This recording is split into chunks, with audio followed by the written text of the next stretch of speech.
The World Cup is international football's ultimate testing ground.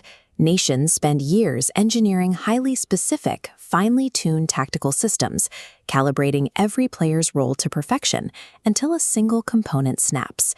That preparation collides with the harsh reality of the 26-man roster. Once the tournament kicks off, teams are locked into their selections. If a key piece breaks, you cannot pull a replacement from outside the camp. For the Austrian national team, the engine driving their entire midfield system is Christoph Baumgartner. He built his reputation at Hoffenheim by offering a rare combination of traits. He pairs elite technical skill with a relentless work ethic, allowing him to instantly transition a team from a defensive posture into a full-speed attack.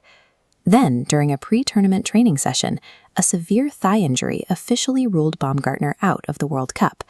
A thigh muscle strain or tear compromises the core mechanics of sprinting and kicking. The physiological damage guarantees a recovery timeline that extends far beyond the few short weeks of tournament play. Baumgartner was the one player trusted to bridge the gap between defense and attack. Without his dribbling to break through opposition lines, the center of the pitch becomes a massive vacuum that risks stalling their entire campaign. Head coach Ralf Rangnick built his tactical blueprint around Baumgartner's versatility. This diagram shows how Austria utilized that flexibility. Baumgartner could operate as a traditional central midfielder, push up to the edge of the penalty box as an attacking threat, or drift out to the wide flanks to create offensive overloads. Because national squad depth is finite, Rangnick can't simply pull an identical replacement off the bench.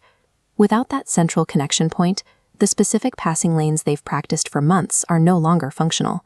To survive, Austria must abandon their fluid, attacking setup. The remaining players have to shift into a rigid, highly structured, and balanced formation. Losing a player who can cover so many different roles forces a shift toward a more conservative structure, prioritizing a solid defensive block over fluid attacking movement. This structural shift immediately transfers the tactical burden onto the remaining starting midfielders. Xaver Schlager now has to expand his usual role and adopt the playmaking vision that the team just lost.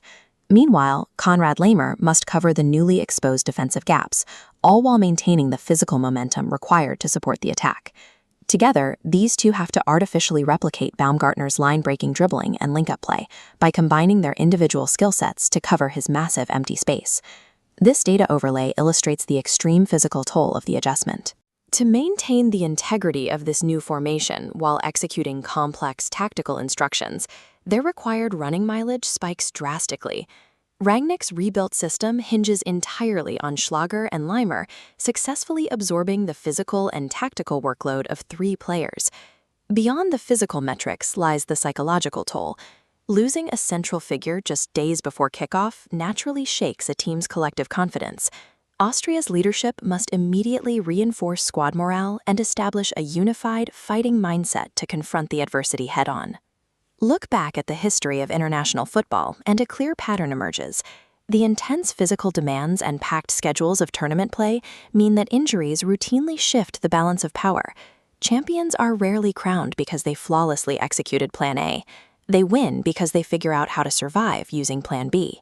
Austria entered the tournament with rising momentum. Now, their campaign acts as a real-time stress test of tactical ingenuity. Every player on the pitch, well beyond the midfield line, has to become highly adaptable, elevating their individual performance to cover the structural cracks in the system. If Austria makes a deep run in this World Cup, it will be a testament to their systemic resilience and their ability to collectively fill the void left by their fallen star.